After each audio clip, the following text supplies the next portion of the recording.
Mike, the thing that I need from you the most when I find myself in the worst of my situations is not what I've gotten from you sometimes, which is a quick verbal reverse kick, so to speak.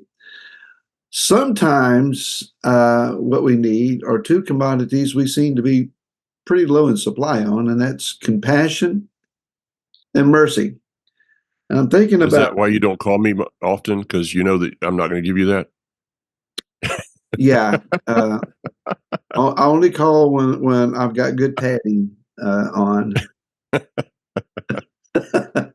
I'm thinking about Galatians 2, where Shimon Kefa has acted in such a way as that he needs a season of reproof. He has eaten with those who are not of his own ilk and community until those of his own ilk and community show up. And then he separates himself as if to say, I didn't do anything. Mm-hmm. And Rav Shaul says, I confronted him to his face in front of everybody. That's that reproof and correction is actually compassion. Mm-hmm. It is an act of compassion that is not, come here, you poor little thing. Let me pat you on the back and speak some encouraging words to you. Sometimes the compassionate thing to do is to correct someone from continuing in a line of thought or action or way of being that is self-destructive or community destructive. And going through these 7 perceived sins, these are not the 7 deadly sins that the church system has listed, but the 7 perceived sins of our Hebraic roots community. Number 7 is that we fail to show compassion and mercy for those who disagree with us. It's one thing to walk over to someone that you know is having a hard time when they are walking exactly as you do or agreeably so, and you say, you know, I'm here to help. But to go to someone that you know would not do the same for you, Mm-hmm. or who completely disagrees with you on some matter and offer the same, sometimes that means you have to take a deep breath and say, I don't enjoy doing this, but I'm going to do this. And I hope you see that I'm doing this. May you count this as a mitzvah. Mike, how much mercy and compassion is left in our tank? And are we low on it? Perhaps, if we are, because we didn't think we got some ourselves. I have to take it, I guess, from a different angle of how much, you just kind of nailed the whole thing right there at the end. How much mercy and compassion is left in our tank. Over the last year, I find myself running very low on that. My light's on. It's like, the empty light in the car. I just saw, as I had told you before we came online, rocket attack toward Katsrin, which is a place of wonderful memories for me. And so this year, I don't mean to mention this all the time, but this is a lot of my being right now is what has happened in Israel, and it just drives my life, and I find that it's affected that. But to that, setting that aside, Barry, you mentioned Shimon Kefa. I was thinking when you said that about the disagreement between Shaul, Paul, and John Mark, I believe it was. Yeah. How they separated. Their disagreement was actually something that was good in the end. There are times that the Almighty will separate us for a greater good. A so-called church split. Sometimes that's the best thing that could have happened. A congregational split.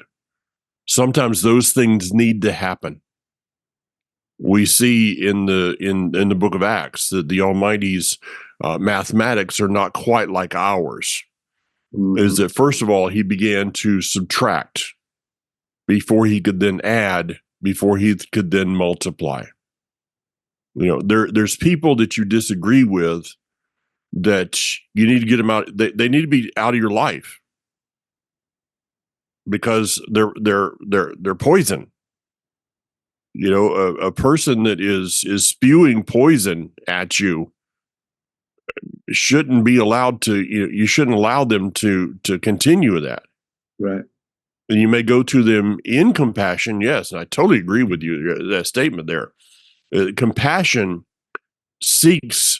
and mercy for a person is seeking healing for them. You go to a doctor or a dentist, and you've got an abscess in a tooth. It is merciful. It's compassionate that he would give you some Novocaine before he pulls it. But the truth is, it needs to be pulled. You got an abscess. It is a lack of compassion to just say, come back in a week or so. So compassion is actually confrontive at times. At times, yes. Which is not our first course of action all the time. There's a time to be corrective. There is a time to be listening. I remember in the raising of our daughters, Laura confronted me, and she's, they're, I don't know, preteens, 8, 9, 10 years old, something. Mm-hmm. And she said, Barry, you are way too quick to say no when they ask you something or ask you to be able to do something. Mm-hmm. Or have something. And the more I thought about it, the more I heard myself saying no about every time that they came to me. And then it's like, why bother go asking Daddy? Because he's just going to say no. So I made it a decision with myself. I'm going to listen to them and ask clarifying questions. And then say or no. I say yes or no. And I found myself actually listening to what they were wanting to do or why they wanted to have a certain thing and realizing there's nothing wrong with that. That's actually okay.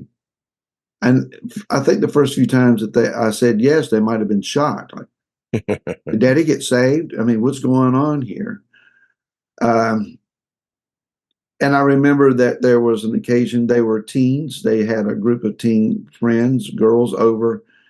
And I think it was like Black Friday after Thanksgiving or something.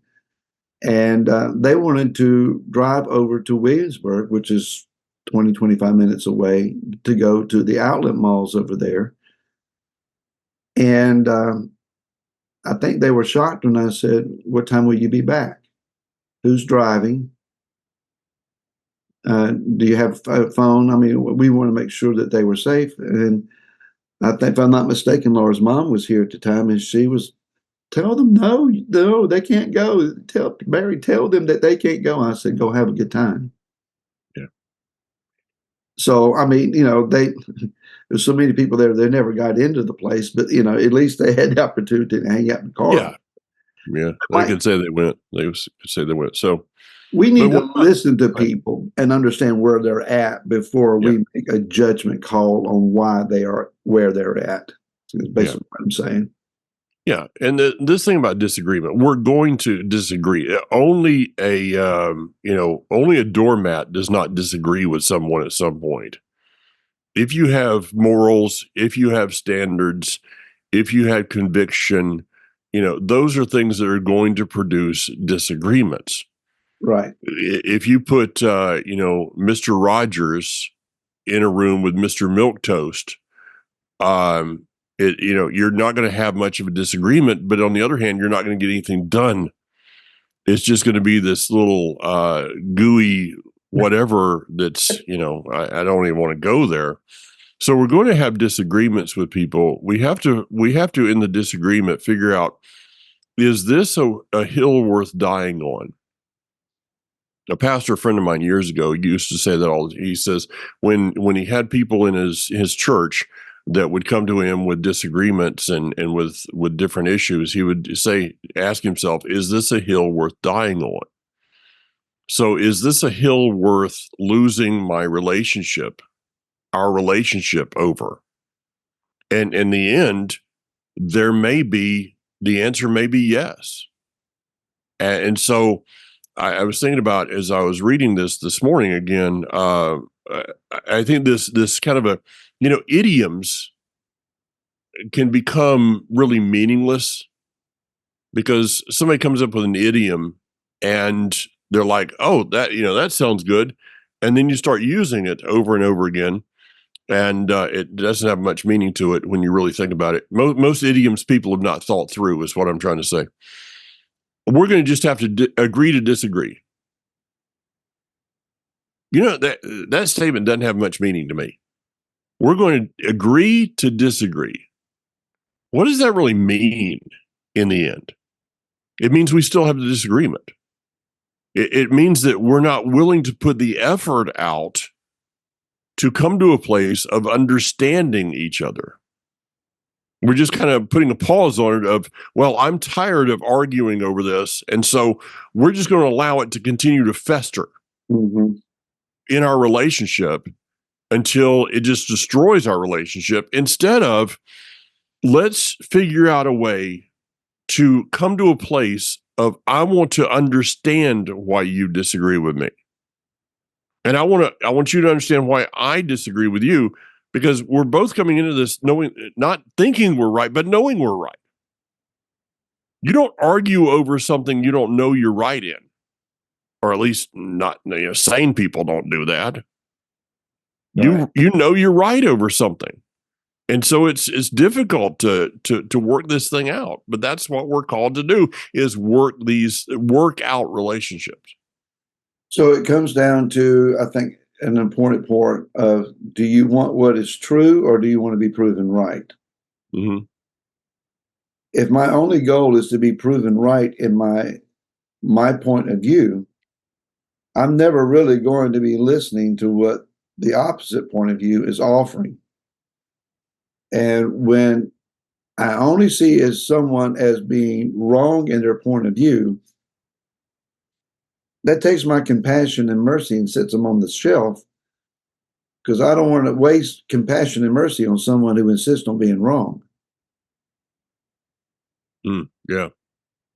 And then if someone is willing to work at their life and make changes if necessary, make better choices, etc., to improve their situations, it's easy to be compassionate and have mercy toward them.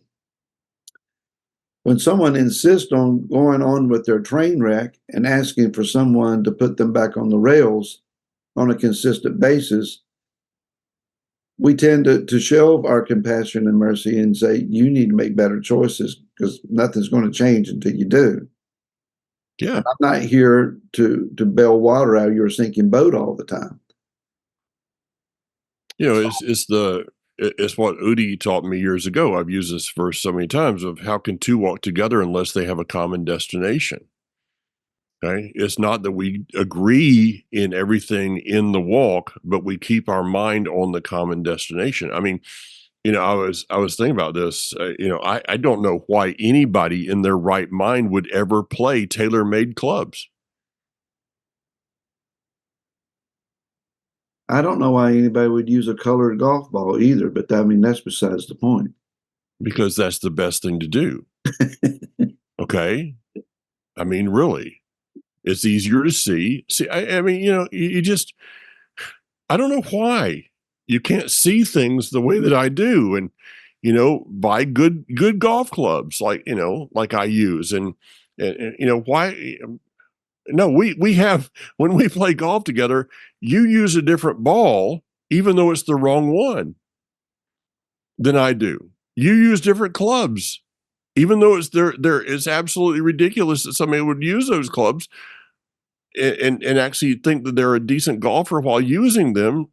But at the same time, we continue to go try to make it from where we are down to the hole. Okay, down to the green and the hole. We have a common destination. That little 3.5-inch cup at the end. Let me just say that I feel very much affirmed and encouraged right now by someone who has changed brands and clubs more times than I know how to count. But that's beside the point. But see, that's part of the growth of the process, Barry, is you're open to something. You're open to getting better instead of just staying with that old technology that was robbed by somebody else, from somebody else. Father, we just pray that you show mercy and compassion to Mike today. Okay, I sidetracked you there. All right. So when we disagree with somebody, Barry, the obvious thing that we do is we open the scripture and turn to Matthew chapter 18, and it says, if you have, King James says alt, and I'm not sure what alt is, so I'm going to put in, if you have disagreement with your brethren or your sisterin, what you're supposed to do is to put a YouTube video online blasting them. That right? Isn't that what the verse says? That's our modern day interpretation. Yes. Yeah. That's kind of in the the new worldly version. So you put a YouTube up online and talking about the person instead of going to the person, calling the person and saying, listen, I disagree with you on this, and I think there's some issues, and so let's go talk about it. And if that doesn't work, then it says that you are to take elders, and then you're to go to the whole community. And what's going to be the process of this when you go to the elders of the congregation with this disagreement with you that you have, and the elders look at you and say, well, you're the one that's wrong.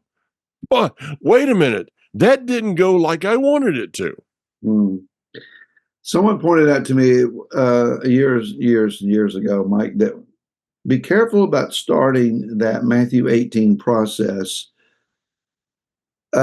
too randomly, because the end result is, if the brother cannot be made to be agreeable or brought to an agreeable place, then the end result is he is excommunicated or cut out of the assembly. So this is not to be randomly, easily applied, frequently applied to anybody over any issue. This would have to be a serious and moral issue. If a brother is living immorally and still claiming Messiah, then it's time to maybe employ this. We have to realize that not everybody is going to see things exactly the same way, and it's in the variety of viewpoints and the differences of angles that the whole picture can be realized. If I were to hold up a gemstone, a diamond, for example, and on my side, the way the light is hitting it, the sparkle and the facets are showing more red, and the opposite side, someone said, no, it's more yellow or blue. Which one is right? Well, we're both right. We're just seeing it from two different angles. I apply that thought to ourselves and our brother Yehuda. The idea that we can take our previously trained minds on Christian theology and how that has led to our understanding of Messiah, and whether we may say, well, I've shelved all of that and put all of that aside and just gone back to the beginning of the book and read through, and I only see Messiah as he is now revealed in the scriptures, especially in the Torah. We can say that, but in the back of our mind, there is still some retaining of things that colors our reading and our vantage point of understanding. Sure. And that's only being human, so no fault being thrown there. But at the same time, our brother Yehuda has also been taught about Messiah. They don't deny Messiah, they just don't agree that the Messiah we claim is their Messiah, because they see Messiah from a different vantage point.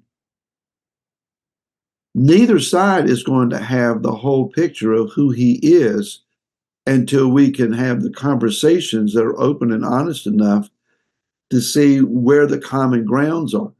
Obviously, and you and I both have had conversations enough with our Jewish friends and brothers that we realize, okay, their perspective is not mine. I don't see where they're getting that. Mm-hmm. And I don't agree with that. I don't see that that's scriptural. Of course, they're saying the same thing about us, and that's fine. Sure. But there's common Why enough can't you see it? Why can't you see this? Because of our biases that we bring in, and also some faulty teaching that we bring to the table. How many Jews have lost their lives because of the arrogance of, let's just say, our side of the equation? That because they don't agree with me, they are the Christ killers. They are, we start listing these defaming remarks about them. And in our mind, that justifies us putting them to slaughter or exile or, pushing them out of countries for centuries. Yeah. For centuries, the idea that they killed Yeshua has caused thousands, if not multiple millions of lives. Yeah. And it's over a disagreement.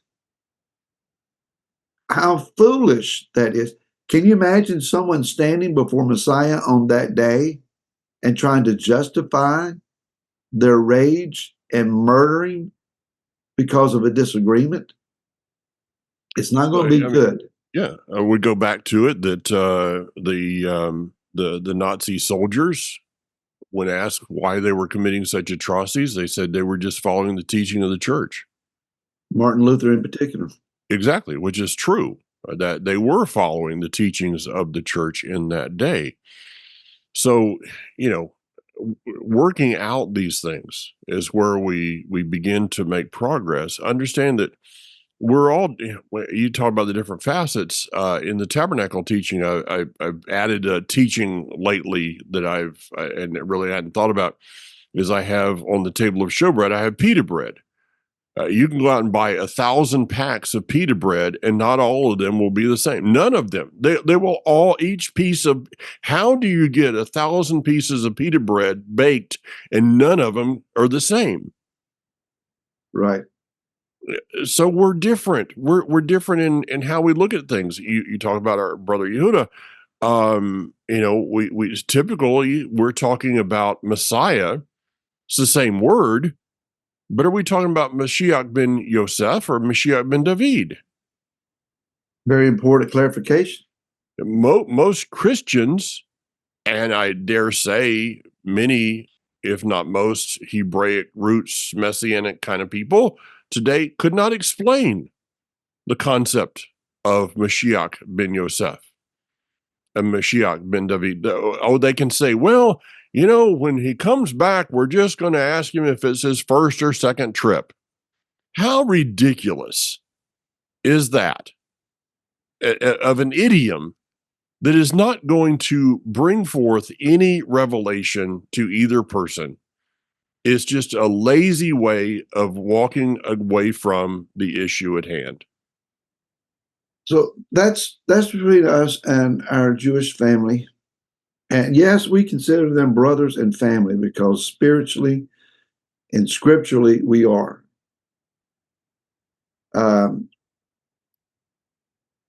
There is also the rift not only between fellow believers walking in the same path we are, but especially, as you just mentioned, our brothers and sisters that are still in the church. Yeah. I attended my 97-year-old uncle's funeral this week. Uncle JC was my dad's brother, and there were 4 boys, and we were laughing about when they were teenagers how much trouble they must have got into, how much wrestling and antics that they might have gotten into as kids. I mean, they were just, it's an amazing generation that we have lost here. And a Christian pastor that I first met when I was 8 years old did the funeral. And as I was sitting there listening to the way he conducted the funeral and how that he spoke and his content, I was battling against. I wouldn't do it that way. I would do it this way. I'll use this verse instead of that verse. And I thought, just shut up and listen to what he's got to say. He doesn't need your opinion. He doesn't need your input. I went to my mom's previous pastor that just changed pastors, and he had shared something other, and he came back and he knew, I preached a revival for him many years ago. He greeted me, and I offered a comment on what he had preached on, some informative little quip. I got in the car, and Yah just raked me over the coals. Like, who do you think you are? Why do you feel like that you have the need to offer any enlightening commentary on what he shared as if he missed a point? And I started listening to myself from his vantage point. So I called my sister who works in the office there, and I said, before I leave town, can I come by and have 5 minutes with him? He graciously received me, and I shared with him what my revelation was. Of course, he said, I never thought anything about it. That's fine. I'm no offense on my part. But Yah taught me a lesson that day. You don't have to be the one to offer the amazing insight in every situation. Sometimes you just need to hush and let someone else have their day and have their point and have their moment. You don't need to try to put the cherry on the top of the ice cream here. Leave it alone. Mike, it's hard to be Are you done meddling yet? Almost. It's hard for us to be compassionate and merciful when we're putting our own crown on our head. True. Now I'm finished meddling. Okay. Be blessed, brother. Yeah, I was about to find a way for my internet to have a bad connection there. You were, yeah. I didn't get on this program today to be scolded like that. So, but thank you. Just pile up the stones I've thrown and build yourself an altar, brother. There you go. There you go. All right. Well, very good. So we've made it to the end of the 7 deadly sins. And with that, of course, to put the cherry on the top, there's an 8th deadly sin. And it may be that the 8th deadly sin is really the reason for the other 7. Could be. Which we will address next week. That's next week. That's next week. So until then, I play whatever clubs you want. It's okay. Well, to be honest with you, it's been over 2 months since I've been able to play one. So it's going to take some work. Okay. But I will use a colored ball for the first round if I can find one that is appropriate, just to see if I can measure up to Mike Clayton. Okay. I will be glad to next time we play together buy you that 2 set of clubs. No, I'm not. No, not clubs. No, that's too expensive. Come on, Mike, step up to the plate, brother. Yeah, but I will try to go by and see if they do have pink nitros. No. You just said, Barry. No. You just said that you would. Okay. No. All right. Everybody out there, did you hear him giving any stipulation to this? No. The appropriate kind of ball. No. I won't play those. I'll get chartreuse. It's not the color, it's the brand. Okay. I don't want to break my club trying to hit a rock. Okay. Well, okay. I'll get the I'll get the nicest pink golf ball I can find.